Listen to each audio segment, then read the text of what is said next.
Yes, YouTube. This video I want to discuss ejaculation control and mastering ejaculation control. So the Taoists recommend essentially, and this is what I recommend too, is selecting a woman. So in the Taoist text that I've read, it suggested a woman that maybe you're not so attracted to. Again, I don't recommend that because I recommend only fornicating.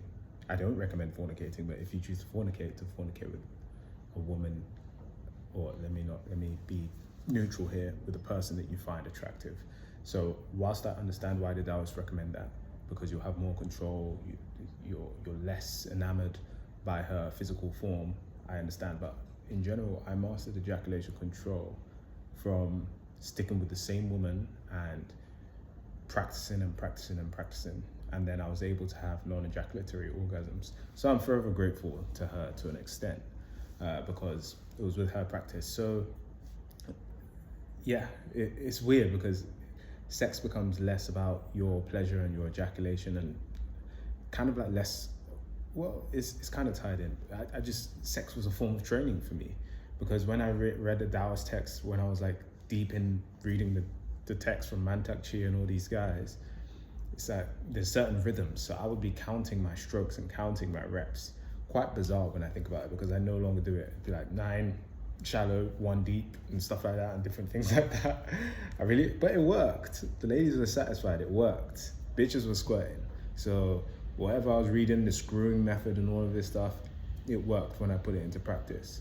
So, but the thing is, it was more of training. I remember counting my reps, because I remember reading in one text, it said how many thrusts till a woman is satisfied, and it said 1,000. And I remember one time I wanted to count to 1,000. So I'd be kind of like more in my head. But at the same time, because longevity is very important when it comes to sexual mastery, with the Tao or the Tao, the ladies benefit from that. So I remember there was a particular girl. So the idea is, because when I lost my virginity and I began having sex, I would ejaculate every single copulation. Every single copulation, this moringa tea here, I would ejaculate. And that is what most men find themselves in.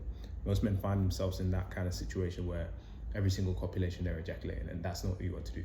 So the first thing you must do is you need to train yourself to go 1 copulation without releasing.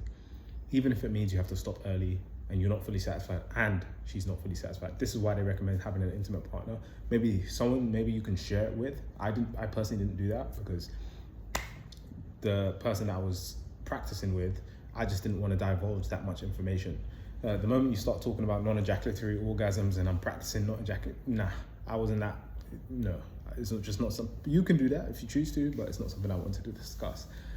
So yeah, you just want to get to 10 copulations without releasing. And once you get to 10 copulations, so 10 sexual encounters without releasing, you're going to feel so much power. And yeah, it's very difficult for me to basically say how to have non-ejaculatory orgasms, but it's very difficult for me to, obviously it's not something I can demonstrate, it's definitely not something that I can use words to describe, but essentially you have the same sensations as orgasm and typical ejaculation, just with nothing coming out. That's what it's like. It feels like something's coming out, but you're just taking it back up and absorbing it. And once you get used to that, you no longer want to release. You no longer have that desire to just release the seed, because you get this, you can experience the same sensations. When I tell people this, they can't believe it. They don't think it's real, but I've experienced it time and time again. And of course, it's also a natural contraceptive as well, to an extent, once you can master it. And essentially, you just have to say no to the urge of ejaculation, which is extremely difficult to do. At that point, you have to say no to it, say no, and experience the sensations, and everything else goes up. So yeah, in general, you have to read the text, you have to understand the theory behind it, and then you have to have a woman that you can practice with. You can't just read it. But yeah, I never thought until that reading these things, reading, but you can't just read, you have to put it into practice. So I had the knowledge, and I remember reading the text when I was on semen retention. And then when I started copulating or fornicating, the knowledge was still there. And then I revisit the text. This is why this is my favorite thing. anytime I want to sort of tap back into a piece of knowledge or something, I could just pick up this Kindle and it has all my memories on there. Not my memories, well, the books that I've read.